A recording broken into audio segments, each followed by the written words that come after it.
water sign, Cancer, Pisces, and Scorpio. Kumusta po kayo guys? Okay, so water sign, maraming salamat po sa walang sawang pagsubaybay sa ating pong mga reading. And paalala lang po na ang reading po natin ay general reading lamang. So maaari po kayo guys makarelate. Maaari rin naman pong hindi, kaya gawing gabay lamang. Okay? Tignan po natin gabay kapalaran po ni water sign, Cancer, Pisces, and Scorpio. Water sign, Cancer, Pisces, and Scorpio, gabay kapalaran po. Spirit guide. Meron tayo stubbornness.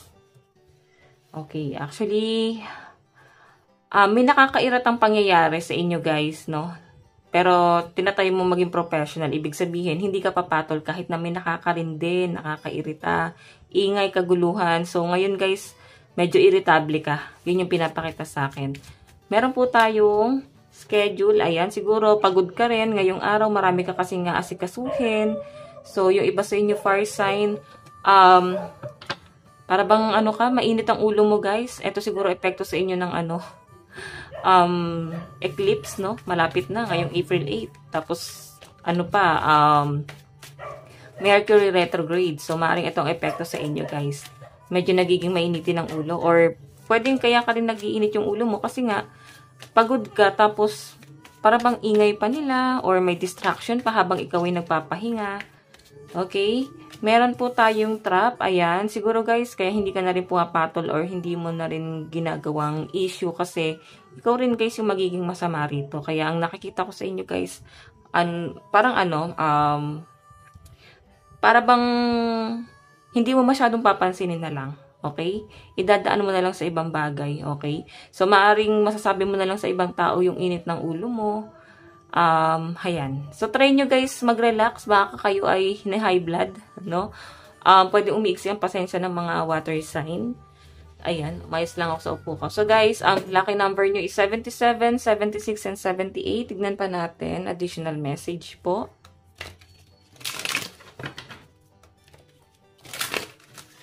Additional message. Meron po tayong take a reality check. So, nakikita ko dito, water sign, focus ka sa goal mo. Kasi talagang nakatingin ka ngayon sa realidad eh. Kumbaga, kung ano yung nangyayari sa inyo araw-araw, problema, stress, maaaring dun ka nakakapag-isip kung paano mo maaalisan yung ganyang klase ng stress, guys, no? Nakakapag-focus ka na, guys, sa realidad mo. Para bang, paano mo ba ma-overcome tong problema na to? So, I think yung iba sa inyo, stability yung pinagtutunan mo ng pansin ngayon. Okay? So, tignan pa natin, meron po tayong keep your heart. Ayan, relax ka lang. Kagaya ng sabi ko kanina, high blood ka ba? Ingatan mo, no? Ingatan mo yung health mo. Meron po tayong embrace the flow of life. Diba? Yung po talaga yung lagi sinasabi, guys. Mag-relax, kumalma, huwag magpadala sa emosyon. And yes, yun naman ang nakikita ko sa inyo, hinahabaan mo yung pasensya mo. Okay? May nagpapainit ng ulo mo, pero yun nga guys, itatry mo pa rin mag-relax. Tignan po natin pagdating sa love life mo.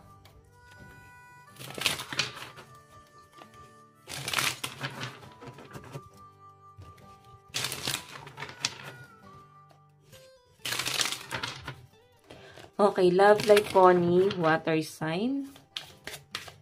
Water sign, Cancer, Pisces, and Scorpio. Pagdating po sa love life.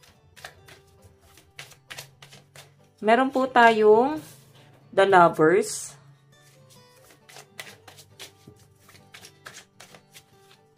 Meron tayong the high priestess. Meron tayong 9 of cups. So guys, pagdating sa love life mo, nakakatuwa naman kasi maganda naman yung pag-uusap niyo ng person mo. As in, may plano. 6 of Cups, ayan, sinusuyo. Pero kasi tignan nyo ha, High Priestess, ibig sabihin, pinapakiramdaman, inaaral, tinitignan kung may potential ba dito sa relasyon na to. Pero hanggat may nakikitang may potential, guys, nakikita ko mag-work tong relasyon nyo. Okay, sa mga single naman dito, guys, actually, ayan, may paparating na new person sa inyo, no? Kung ikaw ay single, tapos High Priestess, ibig sabihin, nagkakaedad na yung iba sa inyo, naghahanap pa rin kayo ng someone na magmamahal sa inyo kasi para bang namimiss nyo na rin guys or para bang ito na yung tamang panahon para pagtuunan mo naman ng pansin yung love life mo. Kasi para bang buong buhay mo, guys, inilaan mo sa family mo. So, sa nakikita ko sa inyo ngayon, water sign, focus ka naman sa sarili mo. Okay? Parang tinapos mo na lahat ng responsibility mo. Kaya, ayan, nilalaan mo naman para sa sarili mo. So, guys, sa mga in relationship dito, napakaganda ng nakikita ko kasi itong relasyon nyo, napaka-matured. Okay? Matured itong relasyon nyo, guys. And, ayan, sa mga kakahiwalay pa lang. No, kakahiwalay pa lang, nakikita ko napaka-matured nyo pagdating sa person mo. Yung person mo parang isip bata, guys. And I think, yung mga kakahiwalay lang dito, para bang medyo mataas ang pride, no? Ayan. So, tignan natin pagdating po sa inyong kaperahan. Kaperahan po ni water sign.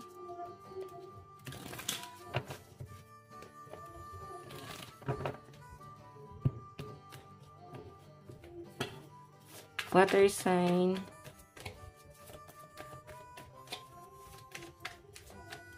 Meron po tayong King of Wands. Ayan. Pasensya na, no?